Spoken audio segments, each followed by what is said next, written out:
I had a nightmare this morning. I walked all the way down here and then I forgot my kippah. And I didn't notice until like I'd already gotten standing up here. But that dream didn't happen. I did actually just before I walked up here. I was like, okay, I can feel it. I'm going to be reading out of Hebrews a little bit, and just a little thought here as we're moving into Shmini Atzeret. Therefore, we ought to give more earnest heed to things which we have heard, lest at any time we should let them slip. It's easy to hear the things and have them go in one ear and out the other. It really is. And sometimes it can become repetition. You say the Shema so many times, and it gets to a point where you stop thinking about what it is you're actually saying.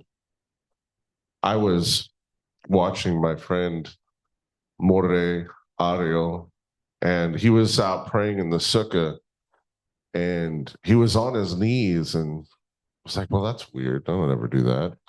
Well, for one, I'm not really sure I could make it down there without falling, but or breaking something, And he was on his knees and he was praying, and he was reading his book, and he was lifting his hands. Which, remember, you were talking about this morning how in certain parts of I think it was the Kiryat Shema, you lifted your hands, and Kadosh Kadosh is.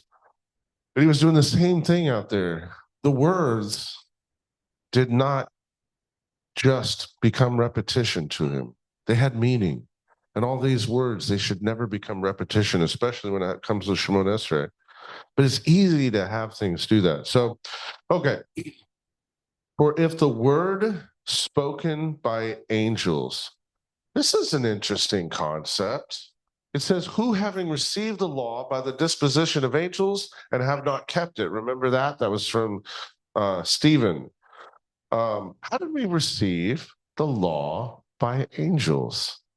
Interesting concept. I bet you Rabbi Julian could explain that.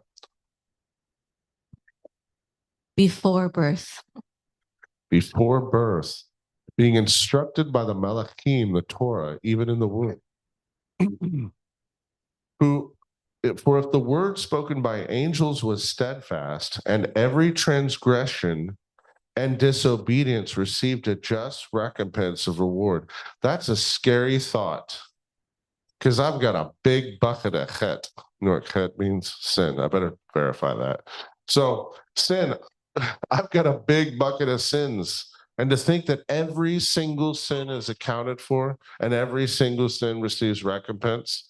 Rabbi Safa has instructed me many times, and I agree with this concept, that every sin has an equal measure in Gehenna. Scary idea. Some of us are going to be in there a long time. Grab a Snickers.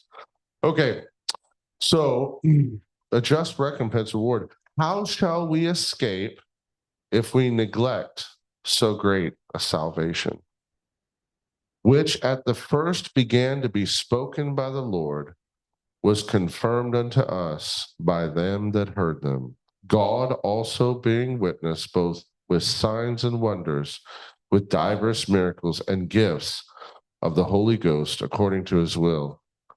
Every single Moadim is a witness and a testimony that God exists, and he is real, and he has been real throughout ages. Judaism in itself is a testimony of the fingerprint of God throughout the ages. Are we living our life with that testimony and that understanding, sharing that with others, presenting as a light to the world,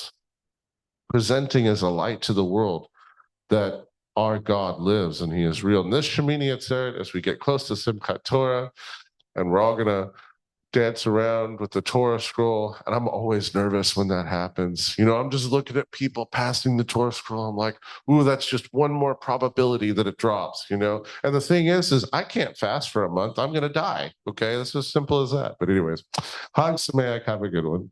Shalom.